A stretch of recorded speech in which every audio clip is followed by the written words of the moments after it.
This pertains to the drug test that you made on the former Senator Bongbong Marcos? Yes. Yung ba ibig mong sabihin? Yes. Opo. You said that particularly cocaine ang tinitest ninyo. Why cocaine? Yun po yung hiningi niya Hiningi ni nung pasyente. sinong pasyente? Si Marcos po. President Marcos. Then Senator Marcos. Opo. Pero kung ako walk-in lang ako, pupunta ako doon sa iyo, I want a drug test. Anong gagamitin ninyo? Kung ano pong hihingin nyo. Oh, may ganun ba na hingin? Ay, Kasi lahat ng tao dito sa Pilipinas magpa-drug test. Hindi ba nagtatanong na i-test nyo ako sa cocaine? I-test niyo ako sa Cebu? I-test niyo ako sa marijuana? Wala. Pupunta ako sa inyo, magpa-drug test para pag mag-negative, dalhin ko yung dokumento, nag-apply ako ng trabaho. Yun lang naman ang ginagawa natin.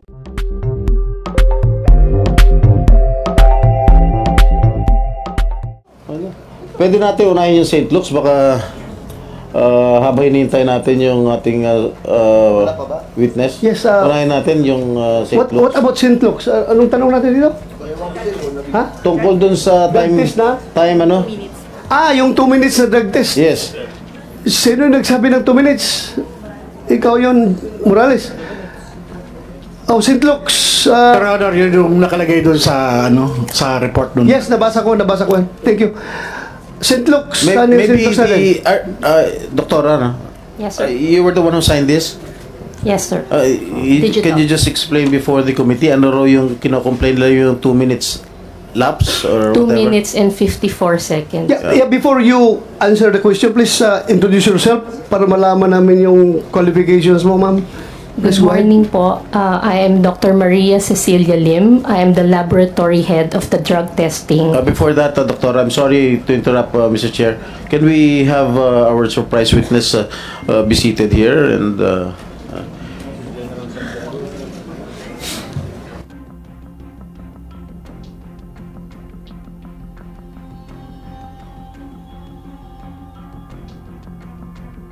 he is the former PDEA chief. Of course, you know him very well, Mr. Chair.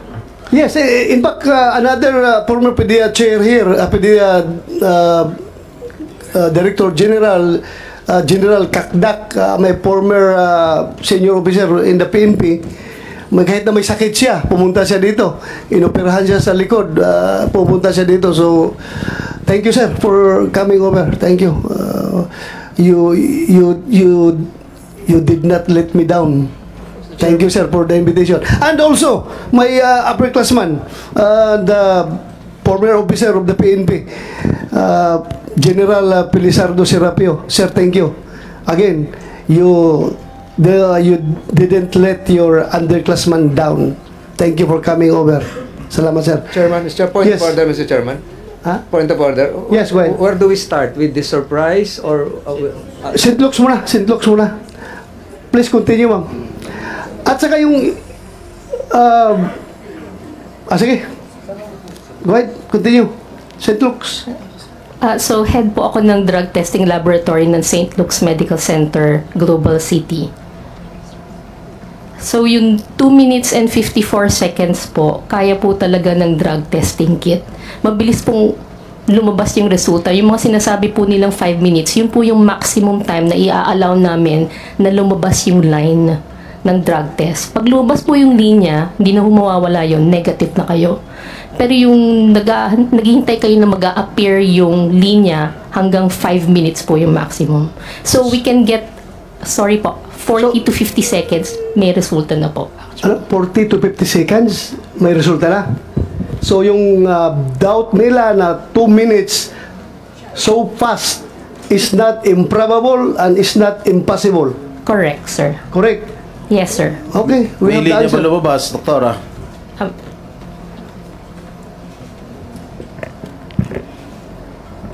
Good morning Please po. identify yourself. I'm Jereza Reyes, the drug analyst from St. Luke's Medical Center, Global City. So, as the analyst po, yes, may lumabas po na line. So, sa drug test kit po natin, meron dun yung control line at saka yung line for the drug analyte. So, dun po sa resulta, may lalabas po dapat siya talaga na line as negative. Negative. Yes. Negative. Yes po. Alright. Will that satisfy everything? Mr. Chairman. Yes, Mr. Chairman. go ahead, Senator Escudero. Permission of Senator Jinggoy. On this point, Dr.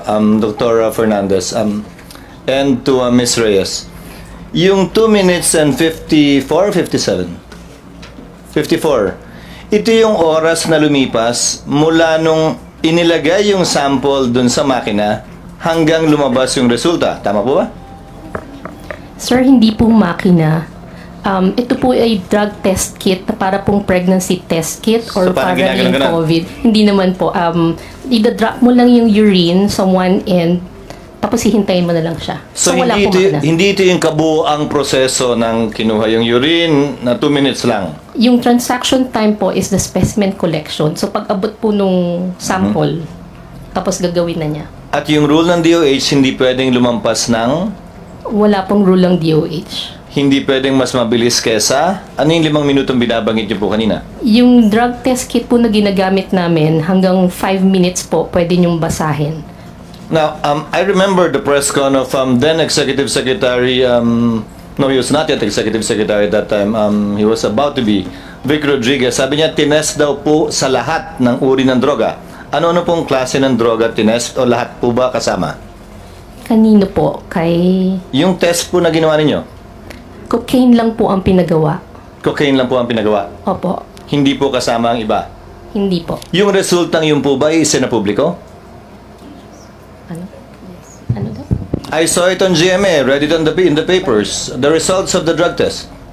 Is what? If I may Nanggaling answer, po sa amin? if I may answer, Senator Cheese, this was widely publicized in 2021, if I may recall, if my memory serves me right. So it was publicized, ma'am. It didn't come from St. Luke's. It We do came not from know. the person tested. So, Mr. Senator Chis, yung drug test na ito na pinag-usapan na ito, yung sinabi ni Executive Secretary Rodriguez, this pertains to the drug test that you made on the former Senator Bongbong Marcos? Yes. Yung ba ibig mong sabihin? Yes. Opo. Yan yun? Opo. So, you said that particularly cocaine ang tinitest ninyo. Why cocaine?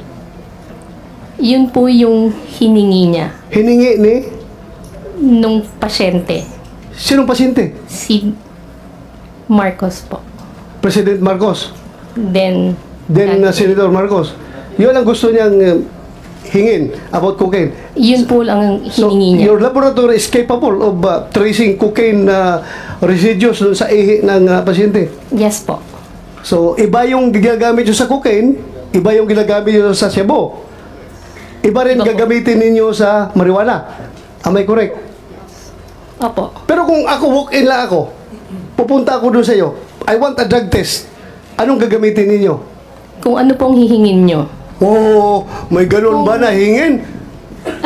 Kasi lahat ng tao dito sa Pilipinas magpa-drug test. Hindi ba nagtatanong na i-test nyo ako sa cocaine?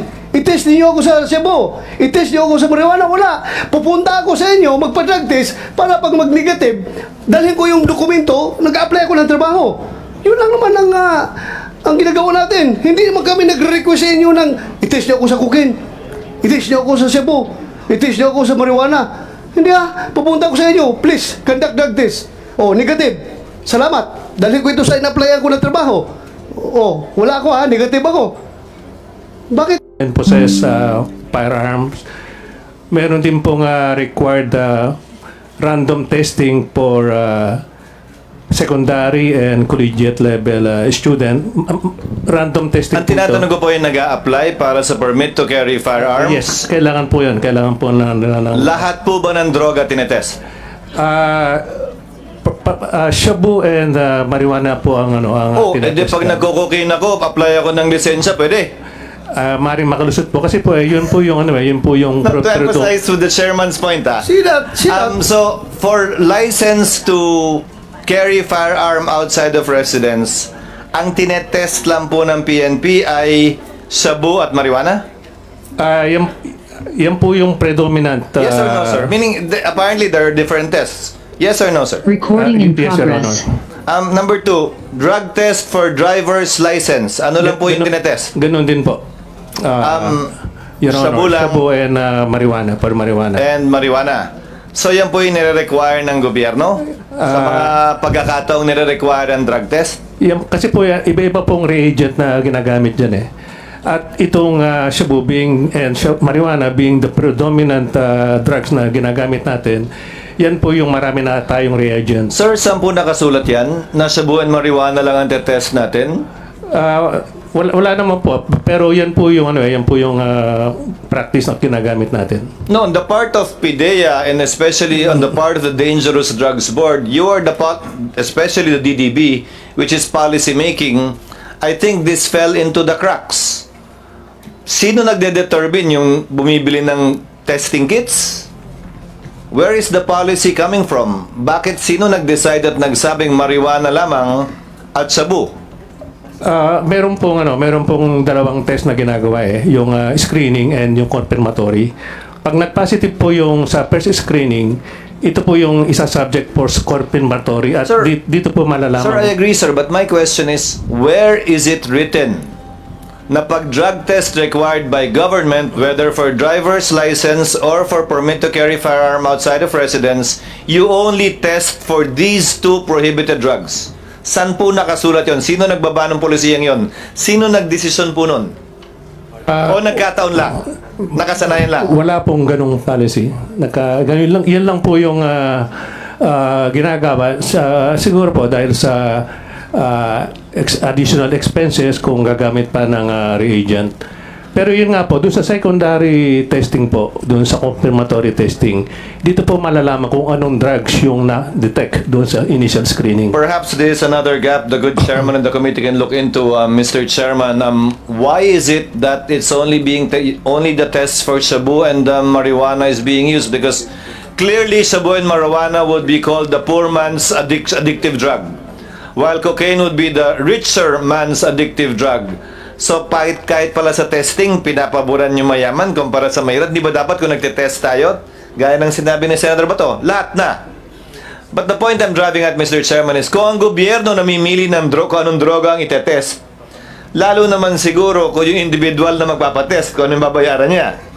And I remember that time, I think this test was done in November, and issues were being raised with then candidate Bongbong Marcos that these issues were raised against him.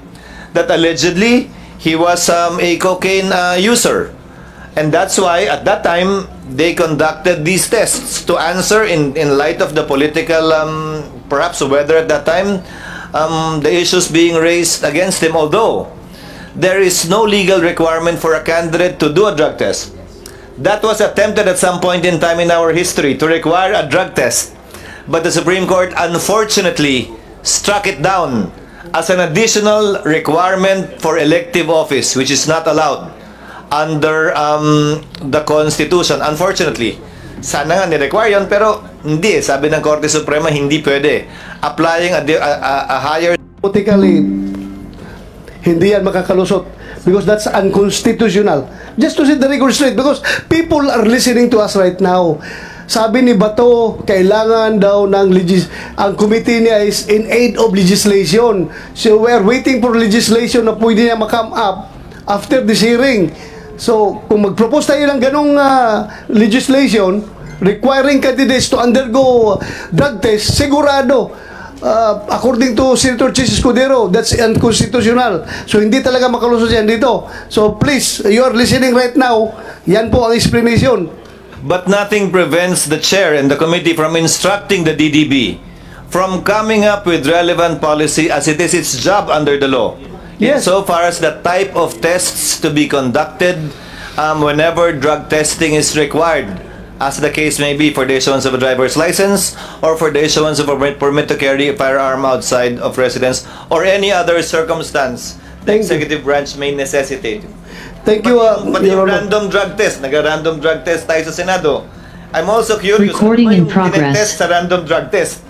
Baka naman pili lang din. So again, I urge the DDB, come up with policy guidelines with respect to these things. Required and random drug test. Alam mo mga yung- droga itetest natin? Alam mo yung random drug test, Mr. Chair, Senator Chis Escudero, lalo na sa PNP, nung panahon na bata pa kami, ang random drug test, mahal yan kasi.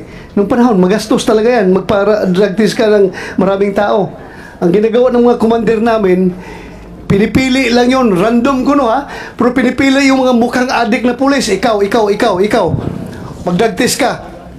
Yung volunteer na cocaine ang ipapates. So, result, negative. Further questions, bakit 2 minutes? Sabi nyo, possible. Kayang-kaya, 2 minutes. Yes po. Okay. So, that's it. Thank you for your cooperation. Maraming salamat. Hindi ito imposible ha. Posibleng-posible talaga. Yes po. Thank you. Thank you for that. Senator Jinggoy? Maybe we can excuse the doctors from St. Luke's already, since they have already answered our questions. Unless other Yeah, senators will ask some questions. Sandali lang ha. Sandali lang. Okay, Senator Jinggoy, if I may, your excuse ma'am, kayong taga St. Luke's. What I'm saying, the reason why I gave that particular statement, that it might diminish the credibility of this committee because of the lies and the imagination of this resource person, because I have repeatedly asked question if he has evidence or he has evidence to present or to provide this committee. Wala ho talaga siyang ebidensya maipakita. At yung tinatanong ko lagi sa kanya, yung second question ko sa kanya kanina, which I asked before during the second hearing, kung sino yung confidential informant niya, sinabi niya, hindi niya matandaan. So how can we believe in this with this kind of resource person? Na wala naman talaga siyang pirepresentang hard proof evidence dito sa committee nito. We are here to ferret out the truth, to know the truth and nothing but the truth. Yun lang naman, and in aid of legislation. Yun lang naman talagang gugustuhin natin. Pero if you have this kind of resource person who are spreading lies and intrigues, that is not acceptable, Mr. President, Mr. Chair. Thank you, Senator Jinggoy. I would yield the floor to Senator Bong Go. Mr. You have the floor, Your Honor. Mr. Chairman and Senate President Mig Subiri at sa lahat ng resource persons narito. Magandang araw po sa inyo lahat. Una po sa lahat, gusto ko pong klaruhin that our objective here is to shed light on the matter and to uncover the whole truth in these allegations. Nothing but the truth. No more, no less. Nandito po ako para suportahan ng ating chairman, Senator Bato, para alamin po ang katotohanan. The truth only. Hindi po tayo magkakamali dyan. Kaya naman po ako po'y sumasangayon kay Senator Bato that we should keep politics out of this hearing. Ang pangunahing layunin natin dito ay ang kapakanan at kaayusan ng publiko. Ayaw natin na bumalik ang paglalaganap ng illegal na droga dahil pag bumalik yan, babalik na naman po ang kriminalidad, babalik po ang korupsyon sa gobyerno. Hindi ito dapat nakadepende kung sino yung kakampi natin dito. Isa po ang ating labanan po ang illegal na droga. Kaya umaapila po ako dahil sa ating mga resource persons nandito ngayon, sabihin nyo lang po ang totoo, the truth only. At pinag-usapan po natin ang droga dito. Mas importante po itong problema ng droga sa ngayon. Since we are talking about operations of PDEA against illegal drugs, may I just also ask Mr. Chair to Director General Lasso, last May 2, 146.2 million worth of shabu was seized in Zamboanga City. Totoo po ito, Director General? You may answer, General Lasso. Totoo ba ito, yes or no? Can I just ask our operations officer to make sure, Your Honor?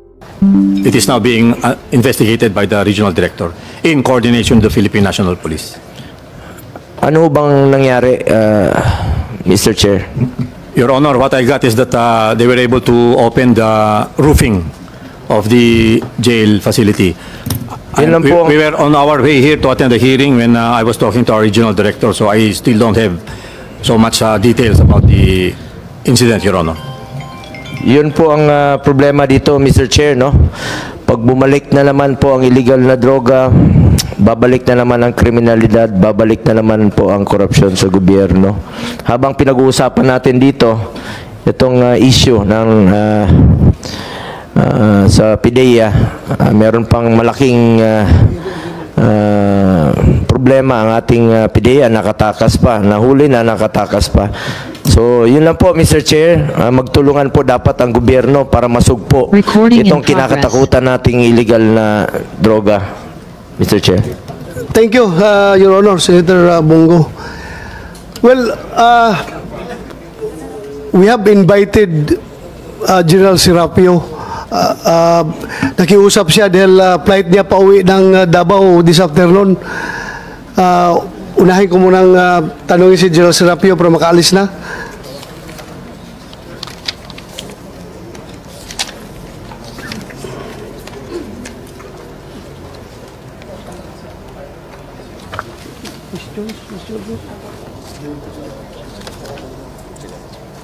Ito. General Serapio, sir, during the past Senate hearings, your name was mentioned by Mr. Morales. According to him, the Law Enforcement Security Integration Office invited PIDEA for a briefing on its operations sometime in 2013. According to him, the Law Enforcement Security Integration Office invited paulit-ulit pala ito. Sir, do you remember attending said PIDEA briefing? Who was present during the said meeting? Opo, before Mr. Chair, You have an opening statement, sir? Can I have Yes, sir. just Yes, sir. an Go- opening statement? Go ahead, sir. Go ahead. Very much related po dun sa issue at hand. Yes, sir. Go ahead, sir, please. Tungkol sa pagpunta ni Mr. Jonathan Morales po sa Malacanang. Yes, sir. I just would like to thank first the chairman and the members of the Senate Committee on the Public Order and Dangerous Drug for inviting me to this hearing. My greatest, of course, appreciation to all of them for allowing me to be present in this august body. Of course, before anything else po, I would like to also to enlighten the body on the function of LISIO. Kasi na-mention po, Mr. Chair, yung LISIO. So, from 2012 to 2016, I served as the head of the Law Enforcement and Security Integration Office, an attached unit under the Office of the Executive Secretary. And the LISIO was created to assist the Office of the Executive Secretary on matters pertaining the integration of various efforts and initiatives to enhance the collaboration, cooperation of different law enforcement agencies in the Philippines. It was also meant to serve as a coordinating body among various law enforcement and security coordination councils, wherein the Executive Secretary served as the chairman. Sa ATC po, chairman siya. Sa National Coast Watch, chairman siya. Visiting Forces Agreement, chairman po siya. And so many others. So marami po ito.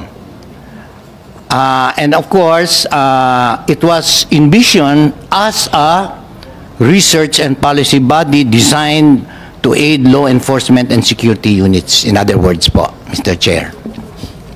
And then of course, in relation to the investigation now being done by the hearing being done by the Senate, true enough po, Mr. Chair, that on July 2013,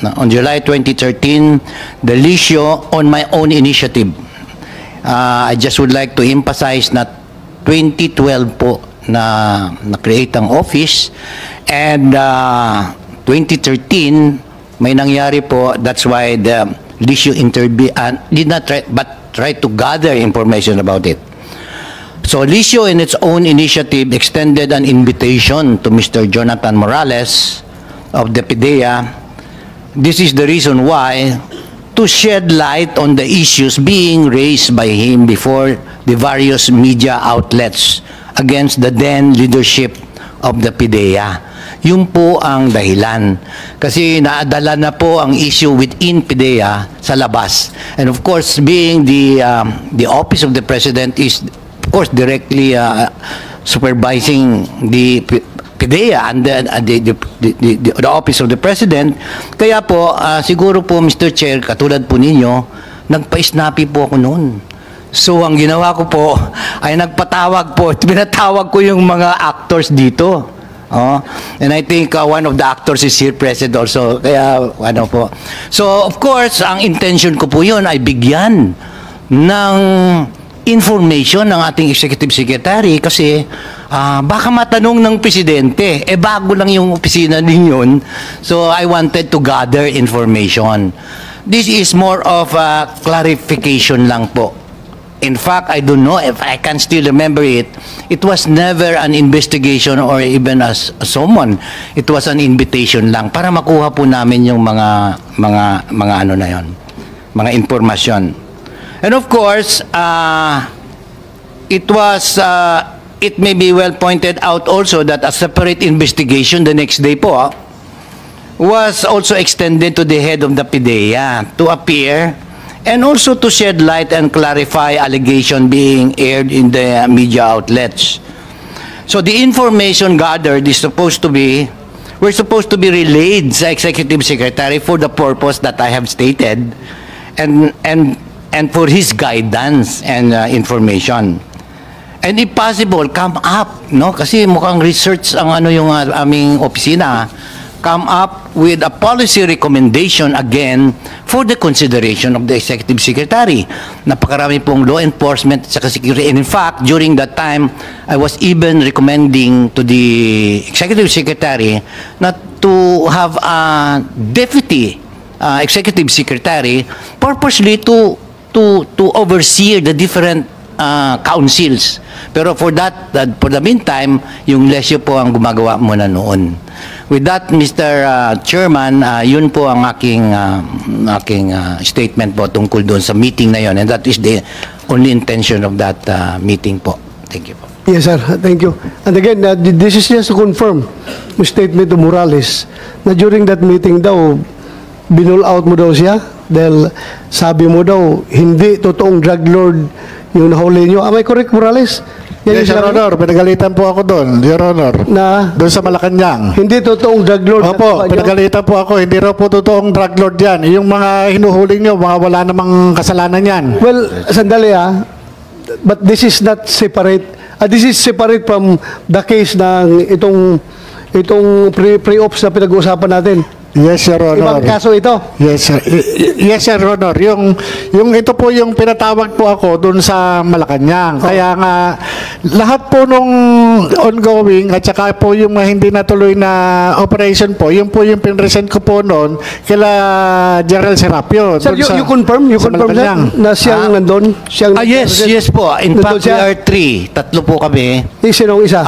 The other one is Attorney Jojo Lacanilaw. He is my deputy, and in fact, he was the one who arranged this. And in fact, he was also the one who called my attention na nasa media na yung awayan na yon. So I said, okay, yung process ng invitation gawin natin, and then through it up. Yun mo po, yung invitation po sa kanya ay ginawa namin. But during po the meeting, I could not recall really. But there were operations na sinasabi niya. But the meat, I think, there is more on gripes. May konting ano. So, para naging gripe session yun. Hindi. Nakikinig lang po kami kasi gusto lang namin makuha ang mga impormasyon Bakit sila nagkakaroon ng konting hindi pagkakatao, ano. So we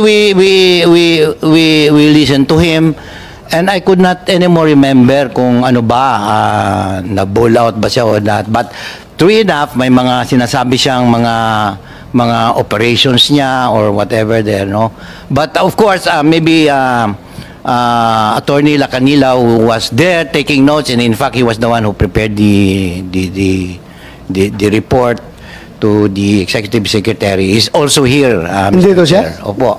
Kaya Ay, po, kasi wala na po, Mr. Chair, yung issue eh. Wala na po kaming records, wala na po kaming makunan. Kasi 2016 po, na-dissolve na po yung issue. You want to say something, Atty. Lacanio? Magandang hapon po sa inyo lahat. Yes, sir. Nag-quote ka na? Kumsik, andito ka naman lang, baka may sabihin mo, sayang yung presensya mo dito, hindi ka man pinasalita. Do you swear to tell the truth, the whole truth, and nothing but the truth in this investigation, sir? I do. Thank you very much, sir. Please take your seat. Magandang hapon po. At kino-confirm po namin na tinawag namin yung dalawang partido. Actually kasi magulo na yung media. Nasa media. Sinong dalawang partido? Yung po si Jonathan Morales, who's on media. Para ngayon din, marami siyang sinasabi against the PIDEA leadership. At that point po si General Kakdak, no? General Kakdak. Po, just to shed You confirm this? Kasama ka doon sa meeting na yun? Pero hindi po magkasama, magka-separate po. Magka-separate po. Hindi sila nagharapan Hindi po, dyan sa... hindi po. So he was, Sinong naunang kinausap mo? Sila Jonathan Morales. Okay, please continue. Kami pong tatlo. And then when he came in, as everybody else, we were expecting some evidence. Kasi ang allegation niya, inilipat siya. Hindi naman kami naglipat sa kanya eh. Inilipat siya from his assignment dun sa big operations into community drug prevention. Kasi ang allegation niya, parang hawak yung PIDEA ng mga sindikato. So we expected na meron naman siyang konting papakita sa amin. Wala naman siyang pinakita, allegations lang. Kung titignan niyo si General Serapio, hindi ko nang ball out yan eh. Napakabait na officer yan. So I don't remember na binoball out siya. In fact, the last time he said, we met him for 4 hours, that's impossible. Kasi wala naman kaming time eh, to actually meet him for 4 hours like this. Kasi sandali lang naman yung tanong eh. And then nung wala na siyang pinakita, tapos na ho yung usapan. And then we called sila PIDEA General Kakdak, and I remember he brought in a PIDEA lawyer, no? And basically, ask him, no? Confront him. Ito yung sinasabi, ano ba masasabi mo?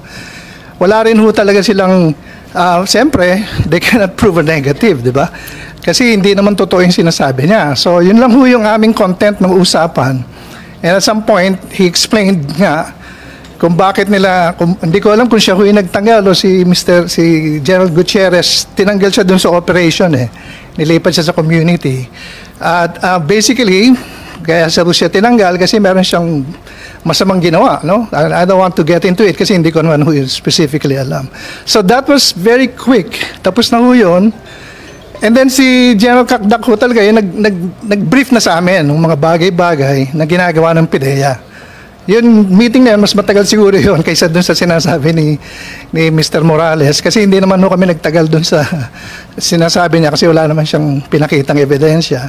So at the end of the day, ang napagkasundoan namin ni General Serapio, let's consider this as internal matter kasi nag-file na yung case sila against him, and then si Mr. Morales naman is free to file any case against the PIDEA. So ang Malacanang po, umatras na po kami, hindi na po namin, ang inaano lang po namin kasi lumabas sa media, baka magtanong si OES, ES, at matanong din si President ng tungkol dun sa nangyayari sa PIDEA kasi masyado na magulo yung social media noon tsaka mga radio. That's why we ask him. Yun yung kabuuan na ginawa ng Office of the President tungkol dun sa reklamo ni Mr. Morales nung araw. That was about 11 years ago, no? 2013. Matagal na rin yun eh. And then, I think, ni-revive niya yun noong 2016. Again I remember, nung bagong presidente. And then ngayon, nare-revive na naman no? So, third. So, I don't know what's the purpose. Pero yun po yung kabuuan nung ginawa po ng Malacanang. And everything was turned over to PIDEA for internal processing. Mr. Chair, Thank you, sir. Thank you. Thank you for that. Mr. Chairman, Yeah. yun pong, Mr. Sandali, Chairman. Senator Chis Escudero. Mr. Chairman, yes. May I know what the issue that was out in media and social media already at that time? Ano po ba yung isyong pinag-aawayan? Because the premise of this question, Mr. Chairman, Attorney Lacanelao, is ang pinapalabas ni Ginoong Morales kasi, pinigilan daw yung investigasyon niya mula sa taas mismo yung utos at bilang patunay nun at ebidensya nun, pinatawag nga daw siya sa Malacanang. Sino ba naman siya para patawag sa Malacanang? ng mga kinatawan ng ES ng mga panahon, di po ba? Yun po yung dating, kaya po kayo pinatawag ng chairman natin, dahil yun yung dating na kaya sa pinatawag, dahil nga doon sa pinipigilan sa kanya yung operation, particular subject matter ng Fidelix, Ngayon, ang tanong ko po, ano po ba yung issue kung bakit nyo siya tinawag? Tungkol din po ba dito? Yun po exactly yung pinalalabas niya sa social media, saka sa radyo. Ngayon? Na allegations po, noon po, noong 2013, na kaya siya nilipat, hindi naman kami naglipat sa kanya. Nilipat siya from this big operation to a smaller one. Nabanggit ni Mr. Chairman yung pangalan ng Chinese, naalala ko lang po. Dahil nga daw po, parang ini-imply niya na hawak ng Chinese syndicate yung PIDEA. Ngayon, one of the things he said, kaya rin kami na-trigger, is that parang walang ginagawa yung Malacanang.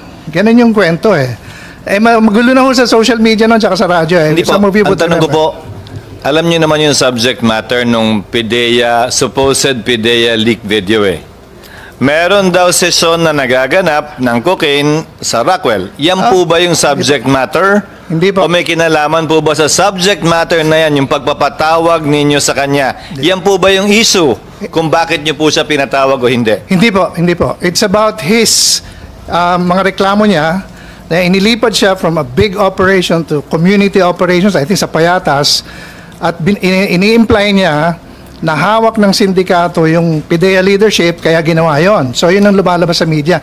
Hindi ko po naririnig yung Rockwell. Wala pong kinalaman dun yun. Kaya po pinatawag namin just because of that claim, na gusto namin, patunayan mo naman kasi unfair naman na sasabihin mo sa media yan. So we gave him a chance. Pero wala naman po siyang pinakita. Ang tinutukoy niyo po ba yung lumabas sa pahayagan ngayon na si Ginoong Michael Yang ang sindikato na involved sa drug, even at that time? Hindi ko na po matandaan yung pangalan, pero I could imagine na tama po yung lumalabas ngayon, na yun po yung nabanggit. Siguro makakonfirm na lang ni General Kakdak. Kasi pinakita po sa amin yung grupo ng Chinese syndicates, hindi ko na rin po matandaan Pero there's one operation that he was involved in, and then may nangyaring allegations against him, tinanggal siya. Inilipat siya sa community. After that, lumabas na lahat sa media, nagrereklamo siya sa media. That was 2013, 11 years ago. Because of that, I think several weeks Kaya doon po kami na-trigger in a sense na baka madamay si ES na tanungin ng media, madamay yung presidente, so we have to get to the bottom of the truth. So we did. Try to do that. Ang problema, when he came in, he had nothing to show anyway. Wala ho siyang ebidensya, kaya hindi na ho namin din na-pursue yung mga allegations against the PIDEA leadership. And then we asked PIDEA leadership, meron din naman silang counter-complaint against him at in-explain nga nila kung bakit siya natanggal doon. And we thought, alam na namin yung nangyari, we can answer ES question if he had any, or even the president. And so that was the end of it. And we said, sige, internal process na yan. Nag-complaint naman sila. May admin case or criminal case. Siya naman pwede mag-complaint. So hindi na po namin ginalaw yun. So may I just clarify, Mr. Chairman? So it is your testimony that number one, walang kinalaman dito sa pre-operation report na tinatawag na PIDEA leaks yung pagpapatawag sa kanya. Number two, ang alegasyon niya ay walang ginagawa ang Malacanang. Nakabaliktaran tila ng sinasabi ngayon na may ginawa daw ang Malacanang kaugnay sa pagpapapigil ng report na umakyat hanggang sa kay Ginoong Kakdak, gayon din sa Executive Secretary dati. Naalala niyo po bang sinabi niya ng particular yun? Mr. Senator, hindi ko po kasi napakinggan yung buong testimony niya ngayon. At inaalala ko lang po yung mga nangyari. Wala akong kinalaman sa Rockwell, whatever that is, kaya ko lang ho kasi narinig yun It was all about his complaints against the PIDEA leadership for transferring him to a new assignment of alleging that there was some connivance between the syndicate and the PIDEA. That's why we called him. Explain nyo naman, kasi hindi naman pwedeng sa radyo tayo mag-e-air. Wala naman ho siyang pinakitang kahit na anong ebidensya. And then to be fair naman, we also called the PIDEA anyway and confronted them with a question. Ano ba itong ina-allege ni Morales sa inyo? In-explain naman ho nila na ang nangyari ho dyan, nag-raid yata sila ng, I think Michael Yang nga ho yata yung pangalan, and then may nangyaring ina-allege against him, no? That's why he was removed. Hindi na namin pinasukan yun eh. And then, ultimately, dahil nag-file din sila ng admin case, I don't know kung criminal case yung final nila, we moved out na. Kasi alam na namin nangyari, it doesn't necessitate any more intervention from the Office of the President, and it went through the process at yun nga, natanggal yata si Mr. Morales sa PIDEA, hindi na ho namin alam yun. Process na ho yun eh. Is this, Mr. Chairman, if I may, is this Michael Yang, the same Michael Yang that is from Davao City? General Kakdak? Yes. Mr. Chair, Your Honor. Yeah, go ahead, sir. Go ahead. The subject of the operation was Mark C. Tan and Judy Tan, not Michael Yang. Not Michael Yang. Mark C. Tan and? Mark C. Tan and Judy Tan. Okay. I would like to I just heard the name of Michael Yang just 5 minutes ago. I'm sorry, I heard it too, but I wasn't sure. I think the more reliable testimony will be by General Kakdak. Okay, then we have to be very careful with the words that I did not say it. I didn't emit say it. from this committee. Apologies. Yeah, we're under oath. Thank you very much, Chairman. Thank you, sir. General Kakdak, sir, you have the floor. Mr. Chairman, Yes. Your Honors, good afternoon. I would just like to report that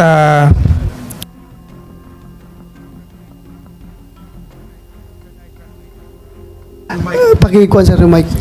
when I graduated from the Philippine Military Academy in 1978, I was appointed second lieutenant in the Philippine Constabulary Armed Forces of the Philippines. In 1991, I joined the Philippine National Police until my retirement on October 11, 2012 as a 3-star general, where I served under General Nicanor Bartolome as his Deputy Chief for Administration. I was appointed as Director General PIDEA on October 11, but took my oath of office on October 18. Under my leadership, Your Honor, PIDEA was adjudged as Best Agency for 3 consecutive years, 2013, 2014, and 2015. Pursuant to the performance-based bonus program of the DBM, Civil Service Commission, and the Development Academy of the Philippines. Kung sa basketball po, Your Honor, Grand Slam po. At kung sa FAMAS naman po, Hall of Fame na po ang PIDEA. Kasi po, yung mga tao namin ay credible and competent. Kaya po namin na-attain yung mga targets na sinabmit namin, actually nahigitan pa po namin. In 2016, before the assumption of the new administration, I reported to Executive Secretary Ochoa to submit my irrevocable resignation effective July 1 to pave the way for the appointment of a new Director General by the new administration, Your Honor. But may I just continue that the issue that was resulted to my being invited by the Office of General Serapio are as follows. Nung wala pa po ako sa PIDEA, noong July 13, 2012, a case of robbery extortion under criminal case RQJN-13-02512-CR under RTC Branch 76 of Quezon City was filed against Mr. Morales and 12 other intelligence and investigation service personnel. This was during the time of General Gutierrez, Mr. Chairman, Your Honor. The complainant was Mark C. Tan and Judy Tan. It involved 8 million pesos allegedly for robbery extortion. And this was investigated by the National Bureau of Investigation. If I remember correctly, I was still with the PNP. This matter was investigated by the House of Representatives and the Senate because of the scandal that it generated. What particular scandal, sir? Yun pong robbery extortion case, 8 million robbery extortion case. It was investigated by the Senate and the House of Representatives. Sino mga victim, sir? Yun pong Mark C. Tan and Judy Tan. Puro ito pure Chinese nationals or Filipino-Chinese? They are Filipino-Chinese, Your Honor. Sige, sir. Please continue. So, Noong pong September 27, 2012, as a result of the filing of the case, Mr. Morales and 2 other agents, meaning the three of those who were accused by Mark C. Tan and Judy Tan, accused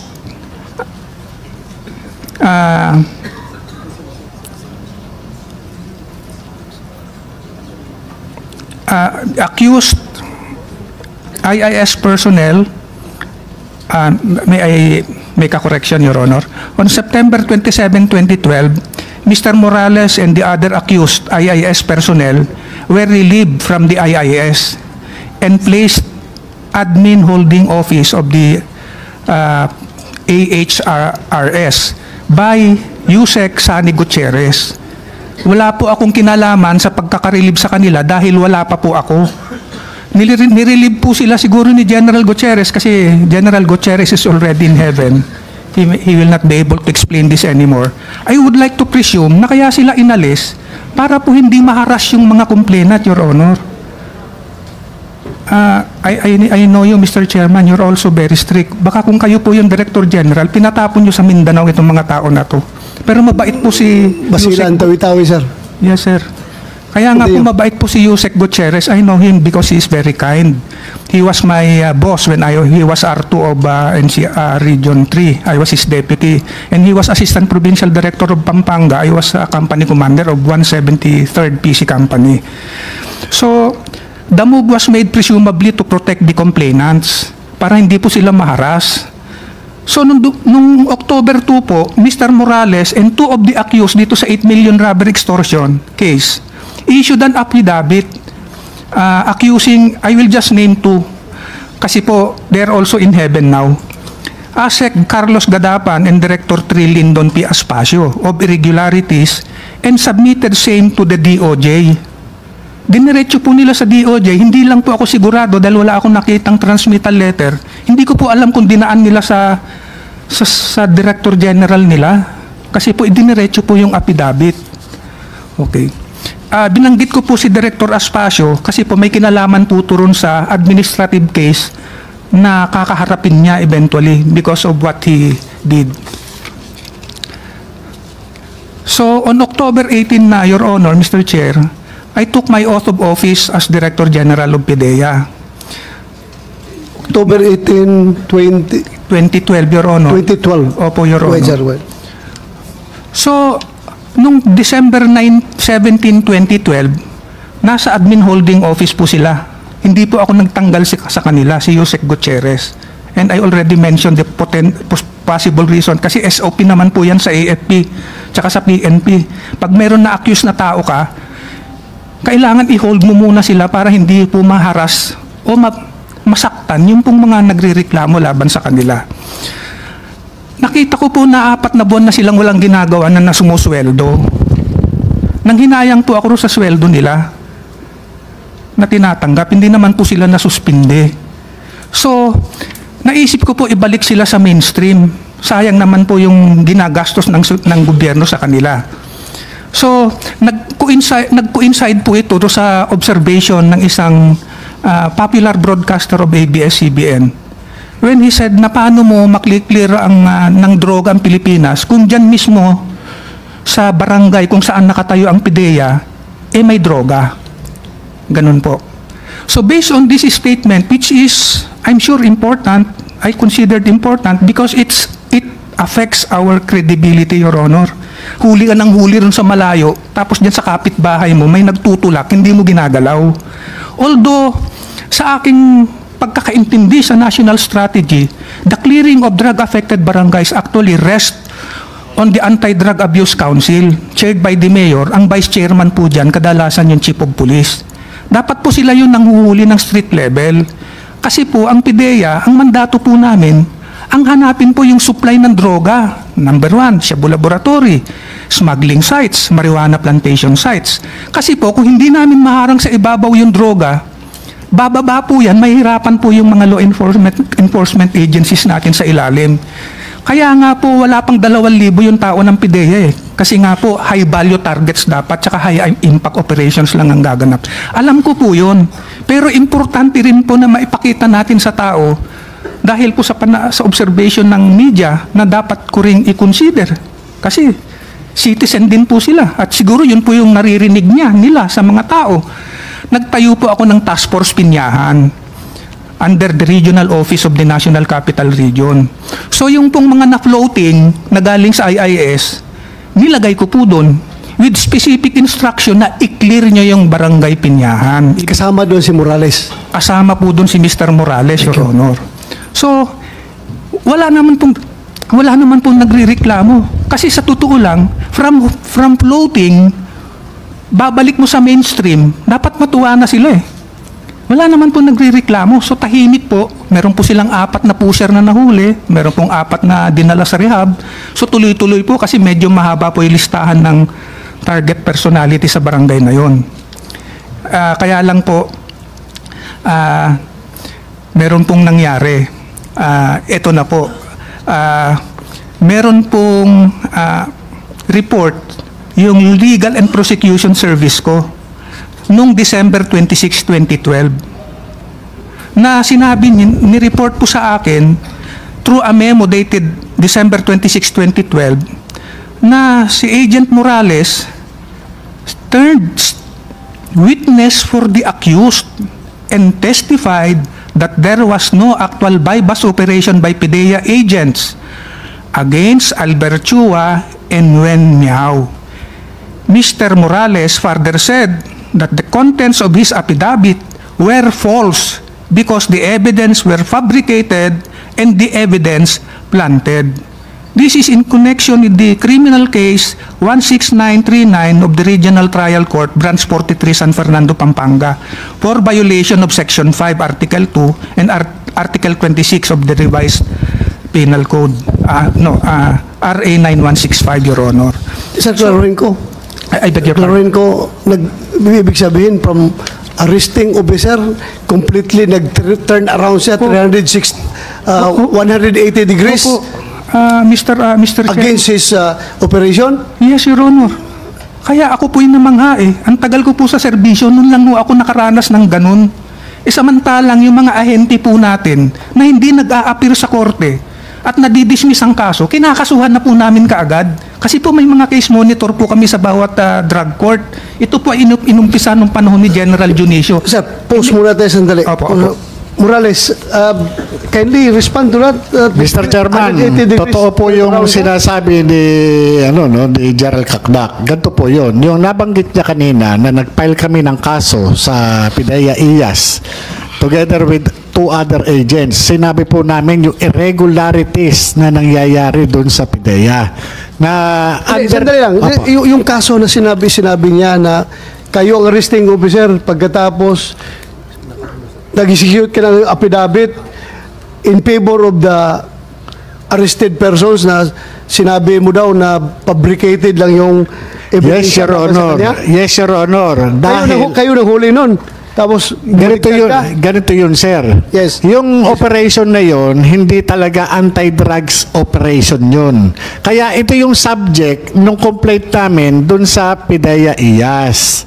Yun po yun. Nauna po, yung ipinail namin kaso dun sa PIDEA IAS, hindi nga po inintindi, talagang inalan lang po nila ni Railroad. Ang nangyari po, pag upo ko dun sa Pampanga, hindi, every time na nakikita ko yung mga pamilya, yung pamilya nung akusado, maawa ka po talaga. Kasi dahil alam ko talaga hindi nangyari. Dahil ako isa lang dun sa naturo na apayan. Kasi nung time na yun, kaya kami nagreklamo sa IAS, kinukomplain namin yung director namin dahil under duress kami, Your Honor. Mr. Chairman, Hindi ka nabayaran. Hindi, Your Honor. Hindi, Your Honor. Yes, wait, Senor Chis. I'm sorry, I've been really patient, but this has absolutely nothing to do with the Batangas drug haul and nothing to do with the Fidelix. This is something former Agent Morales has probably against General Kakdak, or probably has something against General Serapio. I'm sorry for cutting the chairman, but ang layo na ho ng pati na yung mga tan na ho na i-involved na eh. Ang layo na ho eh. So may I ask, Mr. Chairman, that we not give that much leeway to the witness to be talking about so many things, and in the end, We bothered General Serapio, who's supposed to leave for Davao this afternoon.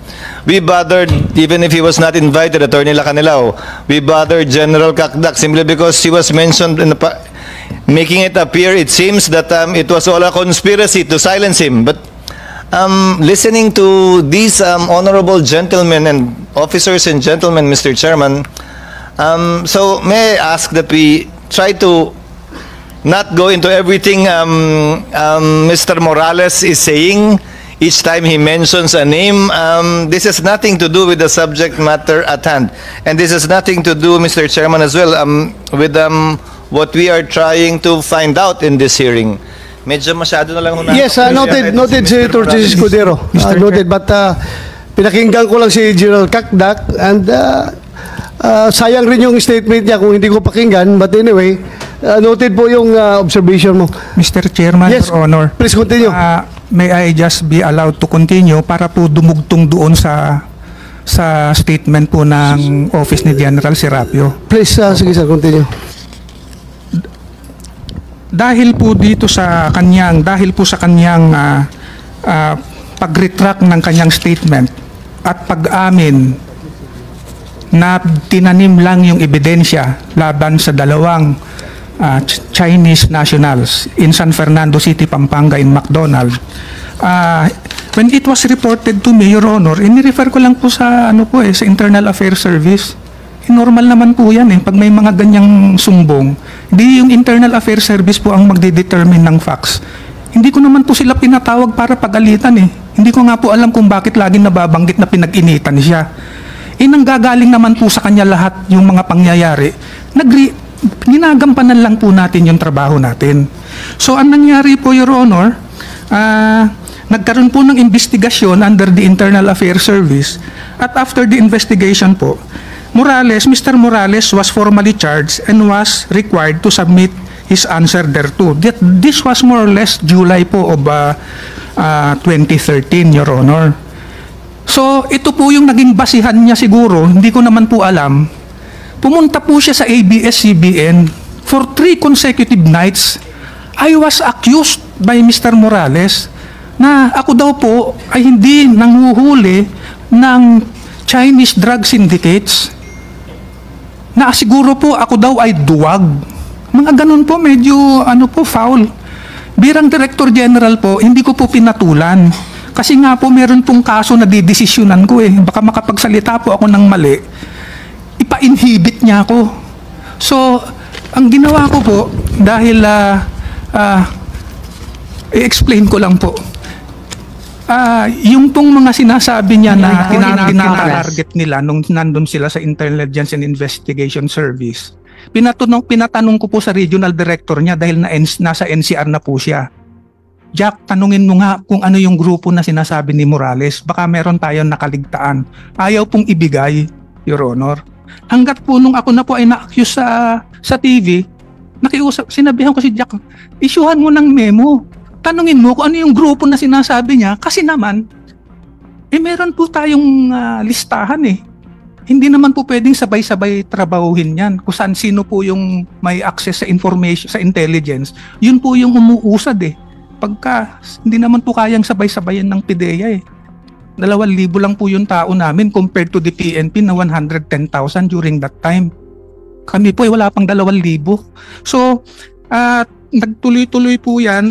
Nung pong I tried to explain, I tried to secure yun pong appointment with Mr. Tunying, but apparently Mr. Morales was also there. Ayoko naman po makipagdebate. Medyo malayo po yung salary grade ni Mr. Morales sa akin. Kasi undersecretary po ako.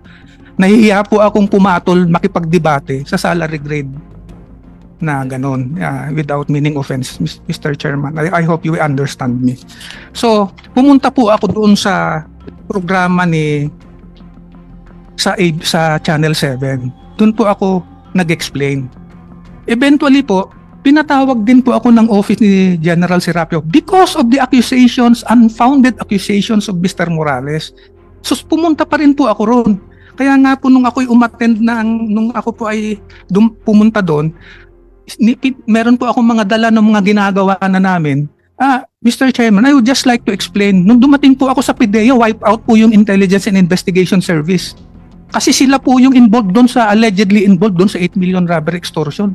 Nirelieve po sila lahat for dishonesty, grave misconduct, and conduct prejudicial to the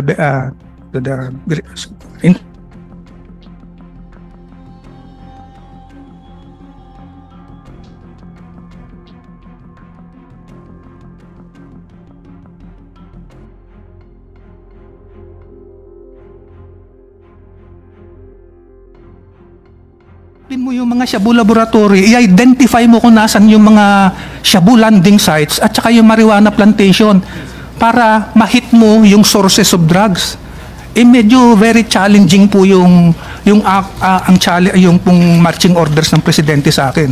So, nagpunta po si Mr. Morales sa civil service, natalo po siya. Sinustain po yung decision namin. Nagpunta po sa Court of Appeals, natalo rin po siya. Ngayon po, nagpunta po sa Supreme Court, natalo rin po siya. Kaya ko lang po ito sinasabi, Your Honor, para ipaliwanag na hindi po siya pinag-initan ng PIDEA leadership. We were just trying to perform our duty. Kahit sino po yung Director General doon, pag nalaman po yung nangyari ron sa kaso sa San Fernando, kung saan sinabi niya na nagkaroon ng buy bust, tapos na po yung direct testimony niya, in-affirm niya yung statement niya. Pagdating po nung i-cross-examine na po siya ng defense, bigla po siyang naging witness for the defense. Nilagay niya po sa kahihiyan yung PIDEA, tsaka po yung Office of the Prosecution Service. Kasi po dumaan yan sa preliminary investigation, pinaniwalaan na po sila, kaya po umabot sa korte. Pagkatapos sasabihin niya, plinant lang yung ebidensya. Napakasakit po, pero hindi ko po siya pinagalitan kahit kailan. Hindi ko po siya pinagalitan, puro papel lang po ang tumakbo. Eventually po na-dismiss siya, Your Honor. So eventually po in-affirm po ng Supreme Court. Wala pong kinalaman ito doon sa PIDEA leaks, Your Honor, because I assumed October 2012 and I was replaced by General La Peña June 30, 2016, before July 1, 2016, upon the assumption of President Duterte. Kaya po, wala po akong personal knowledge doon sa PIDEA leaks kasi wala pa po ako, Your Honor. But hopefully, my testimony this afternoon will clarify na hindi po siya pinag-initan. Hindi po siya pinag-initan. Yes, sir. Thank you, Your Honor, Mr. Chair. Thank you, sir. Again, I would like to thank you for your presence. Kahit na may medical condition ka, pumunta ka pa rin. And thank you for that. And thank you for pagbarinig ko ng yung upper class ko magsabi, Your Honor sa akin parang mapapabris up ako Thank you, sir. Thank you talaga. I hope wala kang sama ng loob dito sa committee na pinatawag ka na kahit na may medical condition ka. Yes, Your Honor. Wala po, Your Honor. Nagkataon lang po nung biglaan po kasi yung subpoena ninyo, yung invitation ninyo. Dumating po ng Friday sa PIDEA. Wala na po akong time para ma-research. At the same time po, pinag-aralan ko po yung kondisyon kasi masakit po yung aking batok. Okay, nagpa-MRI po ako. Meron daw pong naipit na ugat sa C3, C4, C5, C6. Yun lang po ang aking. Meron po akong medical certificate kung i-require po ninyo ngayon. Isasubmit ko po. Thank you, sir. Thank you. Ingat ka, sir. Talagaan mo yung health mo dahil halos lahat ng mga PIDEA agents na nabanggit dito, puro patay na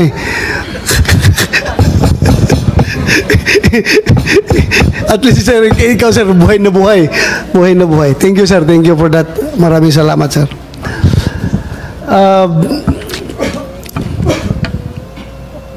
General Gumban, sir, you want to say something? Yung presence mo dito? If you will let us present what we have done during those April 14, sir, just to answer the letter of Mr. Morales, I call for a meeting for the whole service directors to answer his letter. Yung letter niya na sinabi sa inyo na sinabi rin sa inyo. Copy-furnish ako, Yes, sir. Na sinasabi niya na hindi siya ang source nung leakage na yon. Yes, sir. To that effect, di ba? So, yes, you want to present kung anong tinapos ninyo? Yes, sir, kung anong ginawa namin doon. Please, sir. Yeah, you have the floor. The details of that, sir, will be presented by the Legal and Prosecution Service kasi nandun siya, sir, nung diniscuss ko yun. But before you continue, sir, naalala ko lang. Sabi nila, ikaw daw yung nag-miscalculate nung Shabu Hall sa Batangas na overcalculate mo. Sir, thank you for having that question on me, sir. Yes, sir. I just give the formula. Formula? Yes, number of sacks, number of packs inside the sacks, the average weight per sack, and if they want the price, that is 6.8 million. We did not put numbers on that, sir. The PNP were the one who put the numbers, not us. PNP ang naggawa ng numbers. But anyway, sinabi naman ng PNP talaga na estimate lang yun eh. Yung estimate, pwede sumubra, pwede kumulang. Di ba? Yes, sir. Kasi yung PDEA, sir, hindi nagbibigay ng estimate sa public. Gumagawa lang kami niyan, sir, kung na-weigh na. Kung tapos na yung weighing. Yun, sir, hindi pa tapos eh. Okay. Sige, please continue. Yung with regards to the letter of Morales. Yes, sir. The Attorney Del Valle will discuss that, sir, the details. Okay, go ahead. You have the floor, Attorney Del Valle. Thank you very much. Good afternoon, Mr. Chair, and to the honorable members of this committee and to all those who are present here, good afternoon. I would like to say thank you, Mr. Chair, for giving us this opportunity to discuss with you the result of the investigation that we have conducted to answer the following questions. Number one, whether these documents, the pre-documents, ay naging part or official document of PIDEA. And the other question that I will be discussing is about who is the resource person that we have here, Mr. Jonathan Morales. All those questions that I have mentioned will be addressed in the presentation that I will be going to report. And I would like to inform this honorable committee that the report that I'm going to make is not my personal opinion. It's not my personal report because as mentioned by our Deputy Director General for Operation, this is the result of the investigation that the PIDEA had conducted as yung aming Deputy Director General for Operation ay siya po yung head nito with the instruction of the Director General of PIDEA. Okay, please, next slide. Yung report that I'm going to present, ito po yung final report that we have submitted to the Director General of PIDEA dated April 14, 2024. Okay, in the next slide please. Take a look at the two documents na sinasabi nating alleged PIDEA leaks. The pre-operation report and the authority to operate. If you are going to take a look at the two pictures there, makikita natin that those documents, number one, parehas po silang walang control number. Aside from these two documents na walang control number, yung documents pong ito were intentionally obliterated. And yung documents pong ito, most of the items therein ay remained unfilled. Ibig sabihin, this deprived the PIDEA para malaman po magkaroon ng kung talagang totoo or hindi or nag-e-exist yung dokumentong ito. Kasi hindi namin mabe-verify. In the investigation that we have conducted here during the past 2 years. Kapag na-disapprove o kaya hindi na-submit yung papel na yan, magkakaroon ng control number? Yes po. Correct? Yes Okay. po. Please continue. But napakalinaw po during the series of questions na tinanong po yung ating resource person that he cannot even present any evidence that would prove that these two documents ay talagang nangyari o totoo. In this pre-operation report, makikita po natin. If you're going to say na hindi totoo yung papel na yan, para na rin sinabi mo na ako'y nauto ni Morales. Kasi sinabi ko naman talaga, totoo. Makita mo yung papel, oh. Discolored. Andyan yung papel na yan. Ang tanong lang kayo kung sino may hawak. Ha? Your Honor, as Ako'y naniniwala na may papel na ganyan talaga. Despite the fact na soft copy lang yan. Paano magkakaroon ng soft copy kung wala yung papel na yan? Recording in Diba? progress. Very clear yung papel. Brown na nga, sa kalumaan niya. Iulit, tingnan mo. Mga stain sa baba, Pwede ba yung i-computer generate yan? Yung papel na yan, i-imbintuhin mo yan? Pati yung butas doon sa puncher? Just physical examination of the papel. Although, Xerox lang yan. Pero yung original na papel yan, tingnan mo. Lumang papel talaga yan. Kaya nga, ako yung naniniwala sa inyo na wala talaga sa inyo. Most likely, ito sa akin. Kung hindi man ito nalagay sa file ninyo, ito honest opinion ko ito. Kung hindi ito nalagay sa file ninyo, pwedeng ang gumawa nito siyang nagtago ng papel na ito.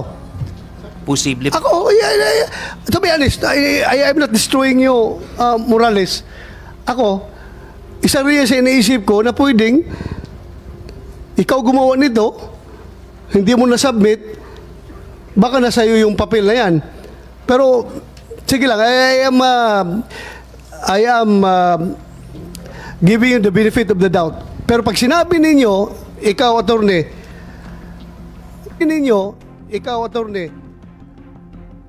kung sabihin mo na never nag-exist yung papel na yan, yan ay gawa-gawa lang. Maniwala kaya ako sa'yo? Yung nature ng papel, kahit na photocopy lang yan, paano lalabas yung soft copy kung walang hard copy? Anong sinisirox niya? Kung ano kinukopyahan kung wala yan? Kung hindi yan existing? Your Honor, if I may. Yes. Siguro po yung papel na to, dokumentong to nag-exist. Nag-exist only on nga. the part of the Mr. Jonathan Morales, because these documents that I have been mentioning, never po itong naging part ng official documents of PIDEA. Naniwala ko sa inyo pag dineclare nyo yan dahil talagang tinignan niyo sa record ninyo. Tinignan niyo sa record nyo. Wala talaga yan. Yes, pero Your Honor. please do not make that impression to this committee na non-existent yung papel na yan. Paano nagkakaroon ng soft copy kung walang hard copy niyan? Existent yan, but you cannot determine the location of that paper. Yes, Your Am Honor. I correct? Okay, so dapat magkaintindihan tayo dyan. Yes, Your Honor. At tayo nagdududa kung sino nagtago ng papel na yan at sino nag-leak, di ba? Sino? Kaya yan tayo nagkakaroon ng investigasyon. Okay, Please continue.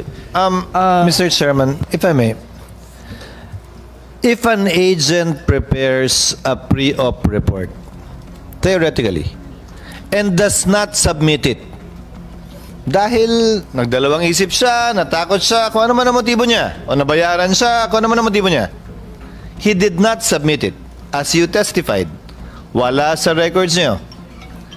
Is that document confidential? Is that document part of your official records? My answer, Your Honor, it's no. It did not become part of the official records of PIDEA. Maybe that documents ay naging official or personal file lamang po ng ating resource person. Ngayon, ang personal file ng isang resource person, tulad ng sinabi ng ating chairman, nung siya'y police, marami siyang mga informant, may mga ebidensya kang nakakalap, pag-alis sa departamento, pag-retire, dala-dala niya yun. Iuwi niya yan. Parang ako rin yan. Nung nag-congressman ako, nag-governor, unang term ko sa Senado, nung natapos, dala-dala ko rin lahat. Malay ko bang bawal yun? Sabi nga ni Senator Tolentino, wala namang batas na nagsasabing bawal yun. So hanggat hindi tinatanggap ng PIDEA para magpasa kayo kung itutuloy nga ba yung operasyon o hindi pa opisyal na dokumento ng PIDEA yun. Ganun po ba interpretasyon Yes niyo? po, Your Honor. So it may be a document prepared by a PIDEA agent, but not something that the PIDEA would stand on as of yet, because it has not yet been tested, the veracity, the validity, at hindi hinusgahan pa kung ito nga ay i-operate natin o hindi. Yes po, Your Honor. Ngayon, tudutuhan ko po kung pinapanood niyo po yung mga hearing ni Senator Bato na number 1 yata to sa social media ngayon, ang alegasyon ay ang aligasyon ni Ginoong Morales ay hindi sa pinayagan i-operito. Pinigilan siyang i-operito. Umakyat hanggang kay General dating Director Kakdak. Umakyat hanggang kay Gadapan. Umakyat hanggang kay SSO. Ang dami ng pinuntahan. Kaya nga pinatawag pa rin siya sa Malacanang eh. Ang tanong ko, kung hindi bahagi ng record ng PIDEA, paano ito matatanggihan ng kahit sino sa PIDEA kung wala sa records? Okay, Your Honor. Actually po ang nangyari dito kasi is hindi po sinunod ni Mr. Morales yung standard procedure of PIDEA. Kasi pag may dumating na confidential informant, yung dapat gagawin niya after conducting interview, si Mr. Morales dapat kakausapin niya rin po yung kanyang immediate superior, which is director, the division chief during that time ay si Director Francia. And after talking sana kay Director Francia, submit po siya ng letter. Your Honor, Mr. Chairman, dininay nga po ang instruction po ni ano. Wait until I recognize you, ha? Kaya may chairman dito para ako magdala sa discussion. Tatanungin kita mamaya. You want to say something? No, he was about to say something. After po sana sa kanyang division chief, dapat malalaman din po ito ng kanyang director. And during that time, it's Director La Chica, yung Director of the Intelligence and Investigation Service.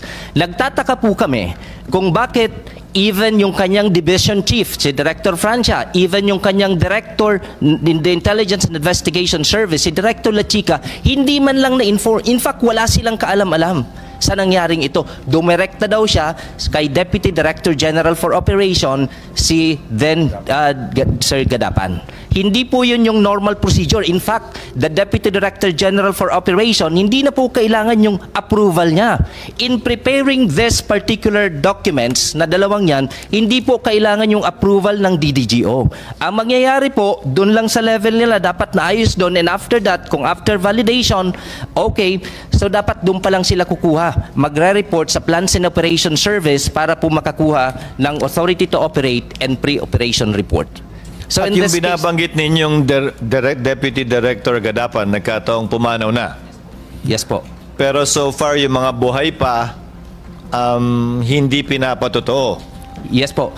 Actually, yung mga aligasyon. Nalinagay niya po dyan na 7 other personnel of the IIS, Intelligence Investigation Service. Consistent po yan doon sa kanyang naging letter sa aming pong Director General of PIDEA dated April 7, 2024, na yung conduct niya ng interview doon sa confidential informant ay in front of some other IIS personnel.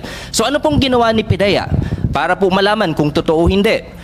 Pinatawag po namin yung mga naka-assign during that time sa Intelligence and Investigation Service. Sino-sino yun? We have consulted the Director of the Human Resource Management Service of PIDEA, and then kinausap namin sila, nangyari ba talaga to o hindi?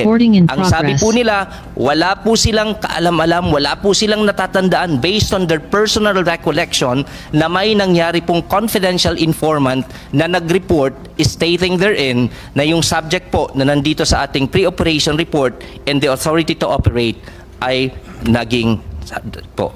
Okay, yung nga, na-discuss na natin ang previous hearing, no? Yung affidavit nila. Yes, next. Pero yung tinanong ko sila, were they present during the time na kinausap ni Morales yung confidential agent, allegedly, yung araw na yon, which was a Saturday? Ang sabi rin ng mga agent na yon is, wala daw sila dahil Sabado. Yes po. Wala daw sila doon. So tinanong ko pa nga, ano magiging implication nitong affidavit nyo doon sa pag-disclaim sa claim ni Morales na wala pala kayo doon sa area nung panahon na yan? Kaya, just to be fair, just to give weight to all these testimonies. Yes po, Mr. Chair. Pero sige, po, continue. Sa letter niya po kasi, Your Honor, binanggit niya po na yung kanyang pagkakausap dun sa confidential informant ay in front of some other IIS personnel.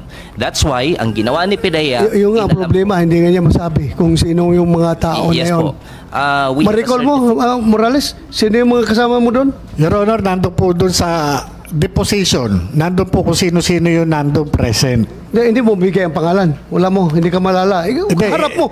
Your Honor, napakatagal na po nung pagkuha ko ng statement at yung istorya na yung 2012, Your Honor, nung kinunan ko yung confidential informant. Kaya yung pong sinasabi nila, na ganyan, pinaharap nila yung mga dati kong kasama. Your Honor, naiintindihan ko po yung pinagdadaanan ng mga kasama ko. Wala naman ho silang pagpipilian. Kung pipiliin nila ako o pipiliin nila yung trabaho nila ngayon, Your Honor. Okay, sige, thank you. Your Honor, continue. dito po yung mga nag-execute ng affidavit, we can once again ask them regarding this.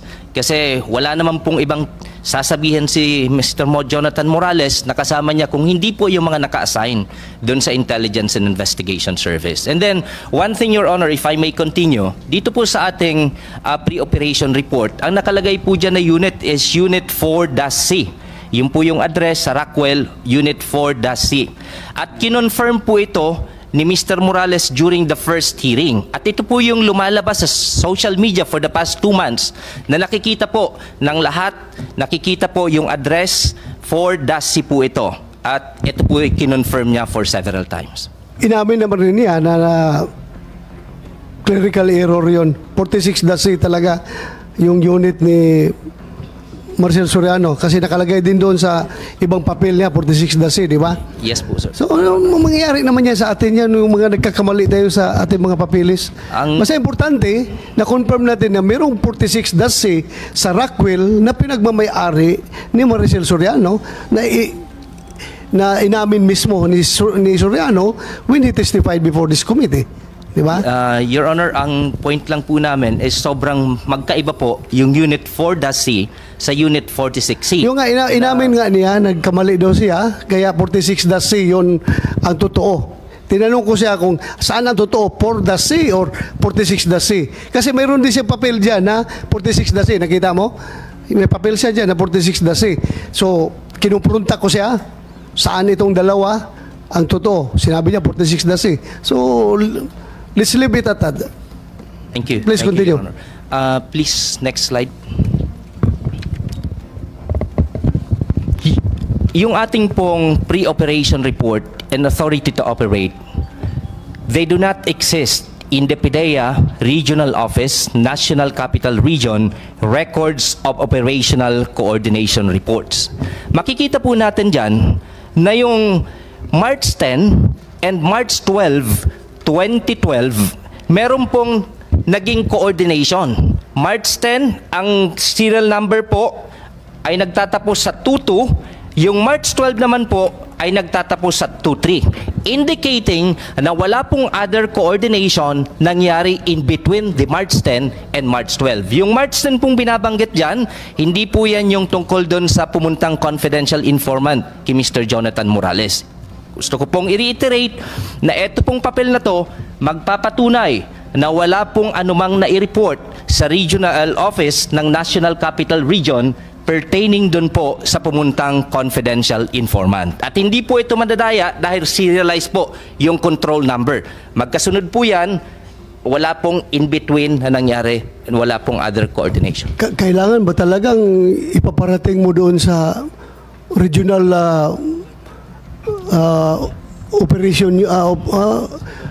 regional operation center kapag may magpunta sa iyo na informant? Ganun ba? Your Honor, lahat po ng coordination. Hindi, this is not about coordination. This is about yung paglapit ng tao sa iyo. Ikaw, may confidential informant ako. Pupunta ako sa iyo, sir. May impormasyon ako na ganito. I-report mo kagad dyan sa Regional Operation Center na may pumunta sa akin na informant? Is that the way it is? Hindi po diretso, Your Honor. After na po ma-process. Oh, after nga ma-process. So, after ma-process. Yes po. Sige, continue. Thank you, Your Honor. Next slide, please. These documents do not exist in the records of the National Operations Center of PIDEA. So katulad ng nakita natin sa previous slide, the serial number dun sa March 10 in March 12, 2012 ay magkasunod. Yung isa nagtatapos po sa numbers 11 at yung kasunod po nagtatapos po sa numbers 12. Ibig sabihin, I think I get your point. I get your point. The mere fact na wala siyang control number, wala talaga. No use discussing all these things. Yes. Kasi wala naman talagang control number yon. Paano natin ikumpara?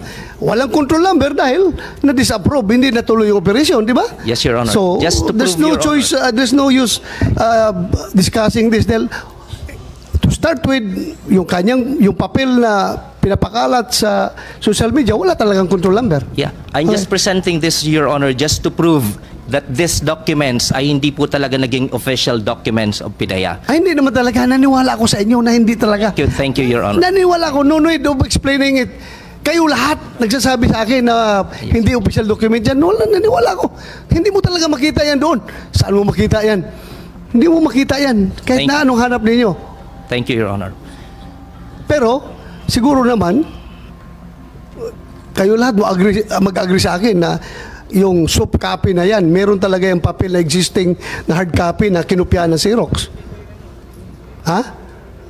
Everybody agree with me? Your Honor, actually, kung makikita natin yung pre-operation reports at authority to operate na sobrang medyo malabo at maraming information yung natanggal, kahit sino po sigurong dating PIDEA employee or lalong-lalo na PIDEA agent po pwede pong gawin yan. Madali lamang po yun, lalong-lalo na kung yung taong yung meron po siyang... You mean to say, yung ganong kaluma na papel, pwedeng gawin ngayon? O existing yan noon? Anong klaruhin natin? Pwede po kasi, Your Honor, that's because of paulit-ulit pong na-photocopy. Parang it appears na parang... Mr. Chairman, if Yes, I may. go ahead. I did not attend the first hearing and did not attend the entirety of the second hearing, but I know for a fact it's a photocopy. It's a picture of a photocopy is what we have. Yes. If what we have is a picture of a photocopy, paano po natin malalaman kung gaano kaluma nga yung papel na yon? Na may butas, meaning nasa folder dati. Pero paano ho natin malalaman kung brown na yung papel, kung luma na yung papel, if what we have on hand, without former Agent Morales presenting the original, if he has it, how do we find out if it's, how did we find out that it is an old piece of paper? Paki-flash nga yung papel na yan. Paki-flash ulit yun, yung papel. Paki-flash. Especially referring to the color. Sige, Mr. yung Chairman. color kanina. Sana yun. Yan Yan, tingnan nyo. Yung mga markings na yan, sa kalumaan na yan, at saka nabasa-basa na yan siguro. Mr. Chairman, I went to the College of Law. I would photocopy at least about 100 volumes of SCRA. Depende ho dun sa Xerox eh. May Xerox na maganda. May Xerox, so yung mas murang Xerox, mas pangit eh. Yung mamisong Xerox nun, clear eh. Well, magkakaroon din ng kanya-kanyang yes, I agree, but opinion nito. Pero ako, nag-retire ako sa PNP. Kung tingnan mo yung mga second lieutenant pa ako na file, ganyan na ganyan talaga tingnan ngayon eh. Ganyan na ganyan talaga, yung mga color na yan. So kaya nga sinabi ko, existing yung file na yan. Kasi paano nga nagkakaroon ng soft copy kung hindi, walang kinopyahan dyan. Yun lang sa akin. But when you say na non-existent sa file niyo yan, wala talaga. Naniwala ako sa inyo. Pero kung totoo yan o hindi, I bet may bayag. Totoo yan. Pero ang tanong, sino may hawak? Posible pa na si Morales may hawak niyan at siya ang nagpakalat niyan.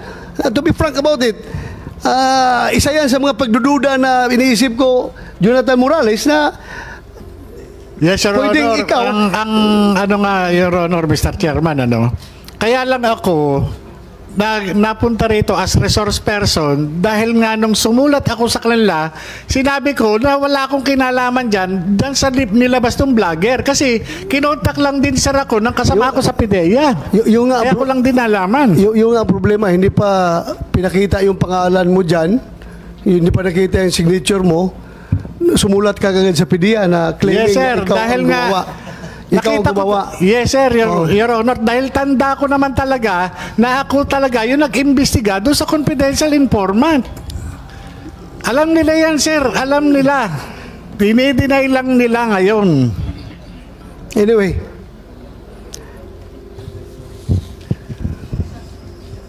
Sige, continue. Your Honor, next slide please. They do not exist in the PIDEA blatter book ng aming Plans and Operation Service from 2010 up to present. Lahat po ng anti-illegal drugs operations and coordination na ginagawa, aside from yung amin pong database, meron po kaming blatter book na dala po namin ngayon, yung hard copy. Nakalagay po doon from 2010 up to present. Lahat po ng coordination, lahat po ng anti-illegal drugs operation. So in this case, wala pong entry na nagsasabi regarding that confidential informant. Next please. Next slide please. Ito po yung certification that we have from the Plans and Operation Service stating therein na wala nga pong nakalagay doon na nagpumunta na confidential informant and wala pong nag-coordinate regarding that matter. Next slide please. Dito po sa aming formis, nabanggit po ito dati na although hindi po nakalagay sa aming formis, ito po ay hindi rin nakalagay. Before formis kasi meron kaming data monitoring system, yung Damon po. Hindi din po ito nakalagay doon. And then, the name Bongbong Marcos... Hindi talaga malagay doon kung hindi sinubmit yan, hindi pinalagay doon. Wala talaga. Hindi mo makita yan doon kung meron nagtago niyan. Yes po. And meron nagtago niyan. Yes. So, and the name Bongbong Marcos. Marami ka pa? Marami ka pang aside from that? Konti lang. Please wrap up dahil ako ang prayer ngayon sa session hall. Baka 2 beses akong pagalitan ni SP nito. Hindi ako last session akong nalate ako sa prayer. Please, continue. And the name Bongbong Marcos alias Bonget does not appear in the National Drug Information System or Interagency Drug Information Database. Hence, he has never been included in the drug list or been subjected to any negation operation. Next, please. Remember, we're not talking about the drug list dito, ha? Ang ating pinag-usapan to yung leak na yan, yung pre-operation report at saka yung authority to operate, yun ang pinag-usapan natin, hindi drug list. Kasi ako, kung tanungin mo rin ako, nag-GPNP ako, wala talaga ako nakita about that information. Ako mismo, honestly speaking, wala akong nakita. Pero hindi ko sinasabi rin na hindi siya pwede magiging subject sa information galing from somebody. Yun lang sa akin. Pero kung sabihin mo yung list na yan, wala akong nakita. Ako. Sige, continue. Thank you, Your Honor. Next is the affidavit, joint affidavit ng mga naka-assign in the Intelligence and Investigation Service during the March 2012. Okay, stating in the affidavit po na wala sila based on their personal recollection, wala po silang nalamang ganong information. Next slide please. Certification coming from the Human Resource Management Service of PIDEA na kung sino-sino po yung assigned na mga drug enforcement officers during that March 2012. Next please. And ito po, yung pagkatao ng ating resource person, one of the topics that we discuss in the investigation that we have conducted. Your Honor, Mr. Chairman. Yes, go ahead, Senator Chis. It will be submitted anyway. Narinig na natin, akusado, maraming kaso, nagsinungaling noon, meaning it will be submitted anyway. Since you will be doing the prayer, Mr. Chairman, Yes. I'd like to take advantage of the presence of this witness. Tokayo, Attorney Francis, is a pre-operation report an authority to operate that document? Is it a controlled document o form lang yun na matatagpuan sa opisina ng PIDEA? That's not a controlled document. Yung pong... So form lang yun na matatagpuan sa opisina ng PIDEA, dadabot ka ng isa kung may gagawin kang, isasubmit kang pre-operation report o authority to operate. Tama po ba? Yes. Magiging controlled document lang yan pag nalagyan na ng numero. Yes po. So hanggat wala pang numero yan, hindi pa yan controlled document, therefore hindi pa yan official document, therefore hindi pa siya public document, therefore hindi pa siya kasama sa official records ng PIDEA. Yes po. magiging official record lang yan, gaya ng sinasabi ni Chairman De La Rosa, wala kayong kopya kasi hindi pa nga sinasubmit. Kung hindi pa siya sinasubmit, hindi rin siya bahagi ng official records ng PIDEA. If it is not part of the official records of PIDEA, it is not the proper subject matter of a leak either yet. Kasi hindi pa naman bahagi ng official record ng PIDEA. Ngayon, posible na may ginawang ganyan talaga si Ginoong Morales. May informant man o wala, may nagbigay man ng affidavit o wala, may picture man o wala, posible yon. Pero hawak niya, file niya, nasa kanya, sa puntong yon, since you're an attorney, Francis, public document na ba siya o hindi pa? O dahil sa officer agent ng PIDEA, may tuturing ng public document siya? No, Your Honor. My next question, sir, is kung ito'y pinanumpaan, affidavit sino po ba yung nagpapasumpa sa PIDEA noong mga panahong yon? Marami pong lawyers na naka-assign po sa Legal and Prosecution Service of PIDEA. Sila po yung dapat na magpasumpa. Kung lawyer po yan at I presume pwede lamang sila magpasumpa kapag sila'y notaryo. Meron pong may notarial commission during that time. Yung walang notarial commission, meron po ba silang listahan ng mga pinapasumpa? Meron po kasi yung iba doon, although they don't have the notarial commission, allowed po sila to administer yung mga documents po. Allowed sila to administer oath, pero nire-record ba nila yung sumusumpa sa harap nila? Yes. Kahit wala silang notarial commission? Meron 5,000 po yung Legal and Prosecution Unit. Sino-sino po yung mga nagpa-administer doon sa office? Matanong ko po kayo, sa dokumento ng PIDEA, kung binaliktanawan nyo talaga at nag-research po kayo sa lahat ng dokumento, meron po bang nakasaad doon na may nanumpa noong araw ng Sabado patungkol po sa bagay na ito? At kung sakasakali, listahan ng mga notaryo o mga abogadong may notaryo, dahil may record po yan ng kanilang mga pinanumpaan 10 years ago, 15, 20 years ago. Sinasubmit po yan sa husgado kada taon ng lahat ng notaryo. Wala po kaming nakitang records. In fact, I issued as Director of the Legal and Prosecution Service a certification na wala po kaming nakitang records na ganon. And if I may add po, Your Honor, hindi po ito kasi yung usual na once meron pong confidential informant na, for example, first time na pumunta, wala pong confidential informant na papayag na itatranscribe into sworn statement po yon. Kasi in the sworn state, kung magiging affidavit po ito, ilalagay niya yung pangalan doon and then sasamahan niya po si Ginoong Morales sa Legal and Prosecution Service. Wala pong confidential informant na papayag sa ganon. So sa kasong ito, kung may affidavit man, personal na yon, kung sang notaryo man yon, kung may pre-operation o authority to operate man, hindi pa niya sinusumite kung sakasakali. Para tumugma nga yung sinasabi ng chairman na posibleng may ganun dokumento na ganun nakakatagal, pero hindi dumapo, hindi nakaabot, hindi nakarating sa talaan, sa record, sa dokumento na nasa pangahawak ng PIDEA para maging official document ito. Yes po. Although binanggit po ni Mr. Morales during the first hearing na yung affidavit daw is pinanotaryahan nyo or nag-subscribe dun sa Legal and Prosecution Unit of PIDEA. Walang record nga doon? Wala pong records. Nang may sumumpa doon sa petsang yon? Wala po, Your Honor. Huling katanungan, Ginoong Chairman. Itong pre-operation report at saka authority to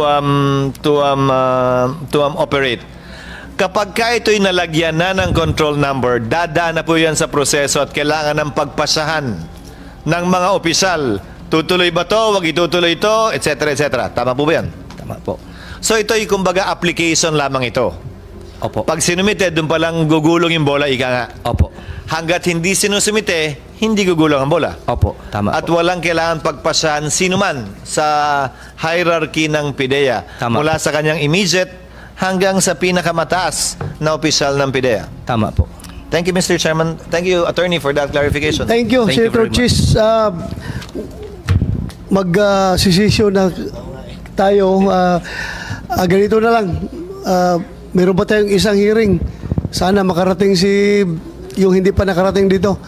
Then afterwards, tapusin na natin, tapos na ito. Mr. Chairman, Yes. on that point, before we adjourn, I'd like to raise an issue now or probably on the floor later because I heard the chairman earlier that we would have wound up this hearing if Secretary Ochoa had attended. But my problem, Mr. Chairman, is Maharlika, the number one antagonist, protagonist, character, whatever you call it, has no plans of attending. She has said so herself, Mr. Chairman. So, do we wait to and keep this hearing open? In regard to the other names mentioned, I brought this up in the last hearing, Mr. Chairman. For example, Mr. Morales mentioned President Duterte that he knows. Yun ang claim niya. And I raised the issue na hanggang saan tayo magpapatawag sa pangalang binabanggit ni Ginoong Morales. Binanggit niya si Ms. Maricel Soriano, inimbitahan natin.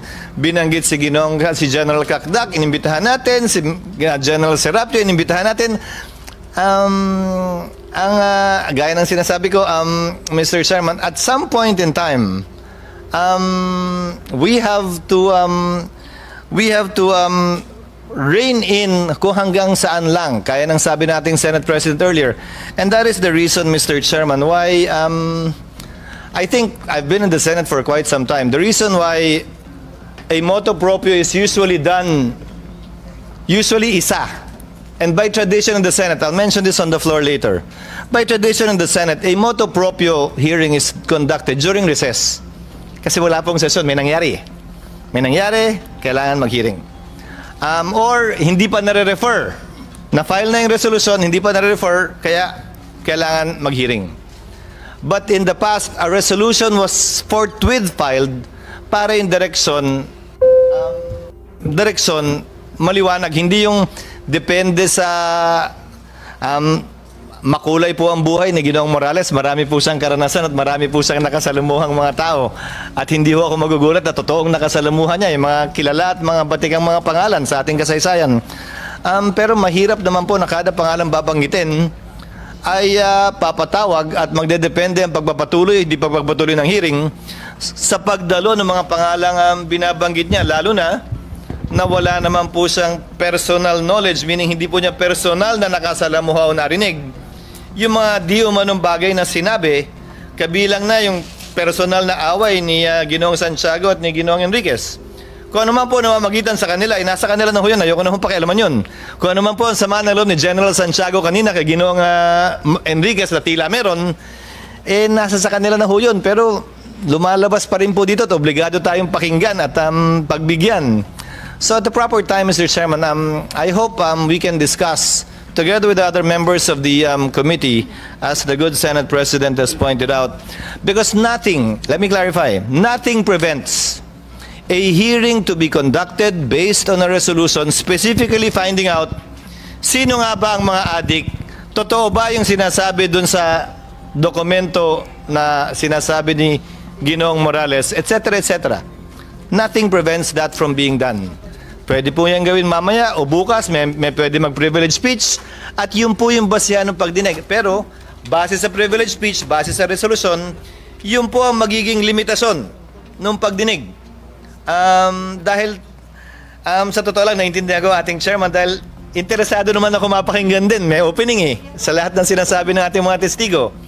Subalit, mahirap naman po na kada pangalan babanggitin ay gagawin nating depende ron yung pagdinig kung itutuloy pa o hindi na. Yes, thank you, Mr. Chairman. Again, I submit. Thank you. I admire your insights, your inputs, and again, I have, kung hindi ko pa na-rule yan, right here, right now, I'm going to rule that kahit na nabanggit ni Morales, ni PDEA Agent Morales, si President Duterte, si President Bongbong Marcos, I have to rule now as the chairman of this committee that I'm not going to invite those personalities. Now, but please just give this chairman the, you know, the, how do I English this? Just give this chairman the leeway. No, not leeway. I'm referring to give this chairman the prerogative to invite kung sino ang gustong i-invite. And anyway, yung sinabi ni General Kakdak, most of them are not, kung to be strict about it, about the being a germane to the topic, ay medyo ibang topic na yun, di ba? But still, we have gained some insights coming from his statements as far as the drug situation of the Philippines is concerned. So nagpasalamat pa rin ako sa sinasabi ni General Kakdak. Kasi, again, we are testing the credibility of our resource person. Nandun yun sa sinasabi ni General Kakdak. We can get some insights from that. So right now, I am asking my colleagues and also the Senate President na pagbigyan na lang ako kahit na ito'y motu proprio investigation. One more time, isa na lang. Next week para naman tapusin natin. So yun lang po. Again, thank you sa inyong lahat. Again, next hearing is yung report daw nyo, sir, pwede yung about sabi ito ng sekretariato. Binigay ko yung Monday, May 20. Monday, May 20, next week. In this room, 10 a.m. in this room. In this room, the same room. Sana makarating kayo. Except General Kakdak, wag na, sir. Yung mga PDEA lang at saka yung ibang invited. Ikaw, sir, okay ka na? Suspended, sir. The hearing is hereby suspended. Para sa iba pang karagdagang mga balita at impormasyon, ay huwag po nating kalimutang mag-like, share at comment sa video na ito, at huwag po rin nating kalimutang mag-subscribe to continue supporting us. Maraming salamat po sa inyong panonood, at naway tangkilikin po ninyo ang aming YouTube channel.